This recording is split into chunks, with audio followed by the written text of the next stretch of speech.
ବିଛଣାରେ ଶୋଇକି କେବଳ 3 ଥର ପଢ଼ି ଦିଅନ୍ତୁ ଏହି ଗୋଟିଏ ମନ୍ତ୍ର। ଗ୍ୟାରେଣ୍ଟି ଦେଉଛି ସେ ମହିଳା 5 ମିନିଟ୍ରେ ତୁମ ପାଖକୁ ଆସିବା ପାଇଁ ବାଧ୍ୟ ହେବ। ଯାହା ଚାହିଁବେ ତାହା କରିବ।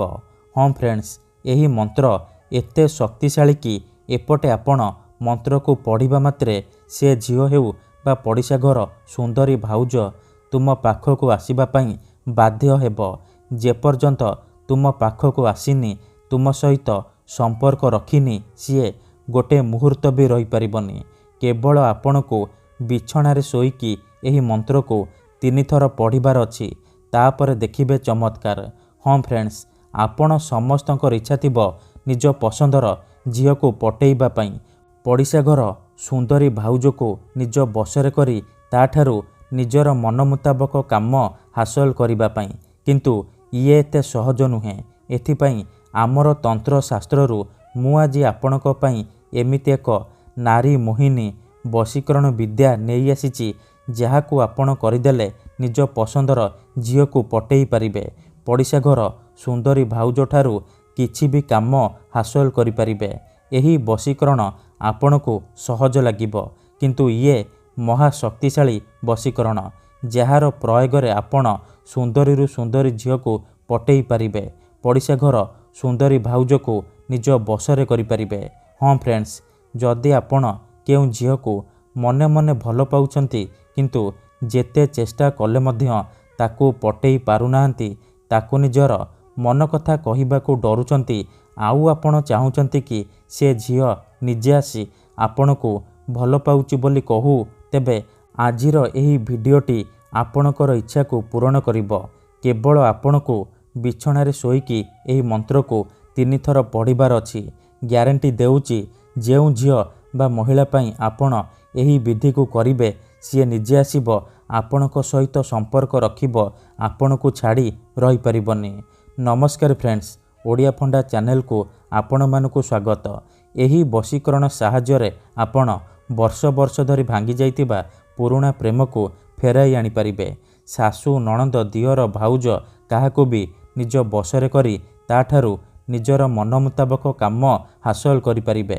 ଏହି ବଶୀକରଣ କରିବା ପାଇଁ ଆପଣଙ୍କୁ କୌଣସି ପ୍ରକାର କଷ୍ଟ କାମ କରିବାକୁ ପଡ଼ିବନି କିମ୍ବା କିଛି ବି ପଇସା ଖର୍ଚ୍ଚ କରିବାକୁ ପଡ଼ିବନି। ଆପଣ ନିଜ ଘରେ ବସି ବସି ସୁନ୍ଦରୀ ଝିଅକୁ ପଟେଇ ପାରିବେ। ବିବାହିତା ନାରୀକୁ ନିଜ ବଶରେ କରି ତାଠାରୁ ନିଜର ମନ ଚାହୁଁଥିବା କାମ ହାସଲ କରିପାରିବେ। କେବଳ ଆପଣଙ୍କୁ କ'ଣ କରିବାକୁ ପଡ଼ିବ? ନିଜ ବିଛଣାରେ ଶୋଇକି ଏହି ମନ୍ତ୍ରକୁ 3 ଥର ପଢ଼ିବାର ଅଛି। ତେବେ ଏହି ବଶୀକରଣ ମନ୍ତ୍ରକୁ ଆପଣ କିପରି ପଢ଼ିବେ, କେମିତି ପଢ଼ିବେ, ଏହାର ପ୍ରୟୋଗ ବିଧି କ'ଣ, ମୁଁ ଆପଣଙ୍କୁ ଶିଖେଇବି। ସମ୍ପୂର୍ଣ୍ଣ ପ୍ରୟୋଗ ବିଧି ଠିକ୍ ଭାବରେ ଶିଖେଇବି। ଜାଣିବା ପାଇଁ ମୋର ଆପଣମାନଙ୍କୁ ଅନୁରୋଧ କି ଆପଣ ଭିଡ଼ିଓଟିକୁ ପୁରା ଧ୍ୟାନ ସହିତ ଶେଷ ପର୍ଯ୍ୟନ୍ତ ଦେଖିବେ। କାହିଁକି ନା ଅଧାରୁ ଛାଡ଼ିକି ପଳେଇଲେ କିମ୍ବା କାଟି କାଟି ଦେଖିଲେ ଆପଣ କିଛି ବି ବୁଝିପାରିବେନି। ପରେ ଆପଣ କମେଣ୍ଟ କରିବେ, ଗୁରୁଜୀ ଆପଣଙ୍କର ବଶୀକରଣ କାମ କରୁନି। ତେଣୁ ମୋର ଆପଣମାନଙ୍କୁ ଅନୁରୋଧ କି ଆପଣ ଭିଡ଼ିଓଟିକୁ ପୁରା ଧ୍ୟାନ ସହିତ ଦେଖନ୍ତୁ, ପ୍ରୟୋଗ ବିଧିକୁ ଠିକ୍ ଭାବରେ ବୁଝନ୍ତୁ, ତାପରେ ଆପଣ ବଶୀକରଣ କରିବା ପାଇଁ ଯିବେ। ଦେଖନ୍ତୁ, ଯେଉଁପରି ଆପଣ ଭଗବାନଙ୍କୁ ମାନୁଛନ୍ତି, ଭଗବାନଙ୍କ ଉପରେ ବିଶ୍ୱାସ ରଖିଛନ୍ତି, ନିଜର ସବୁ ଦୁଃଖ କଷ୍ଟ ଅସୁବିଧା ଭଗବାନଙ୍କୁ ଜଣାଉଛନ୍ତି, ଯଦି ସେ ଅସୁବିଧାର ସମାଧାନ ନ ହେଲା, ତାର ମାନେ ନୁହେଁ କି ଭଗବାନ ନାହାନ୍ତି।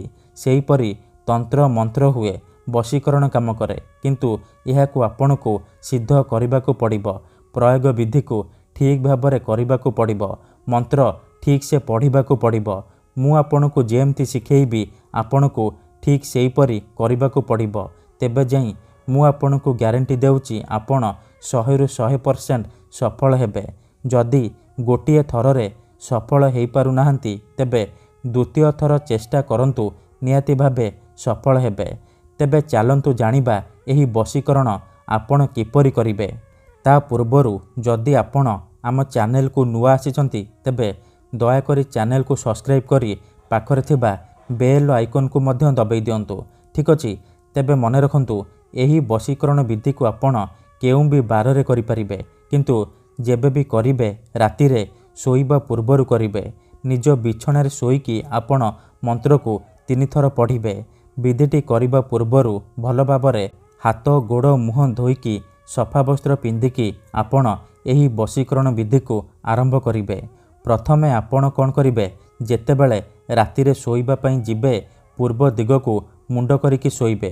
ତାପରେ ନିଜର ଡାହାଣ ହାତକୁ ଛାତି ଉପରେ ରଖିବେ ଆଉ ଆଖି ବନ୍ଦ କରିକି ସେଇ ଝିଅ ବା ମହିଳାକୁ ମନେ ମନେ ଭାବିବେ।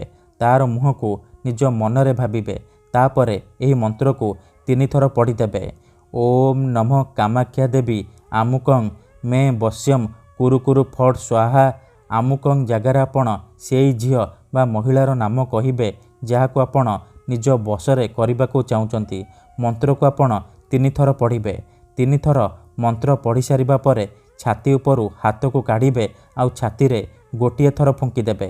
ଏହିପରି ଆପଣ ଲଗାତାର 3 ଦିନ ପର୍ଯ୍ୟନ୍ତ ରାତିରେ ଶୋଇବା ପୂର୍ବରୁ କରିବେ। ଗ୍ୟାରେଣ୍ଟି ଦେଉଛି ଏତିକି କରିକି ଦେଖନ୍ତୁ, ସେ ଝିଅ ହେଉ ବା ପଡ଼ିଶା ଘର ସୁନ୍ଦରୀ ଭାଉଜ ଆପଣଙ୍କର ବଶରେ ହେଇଯିବ। ଧନ୍ୟବାଦ।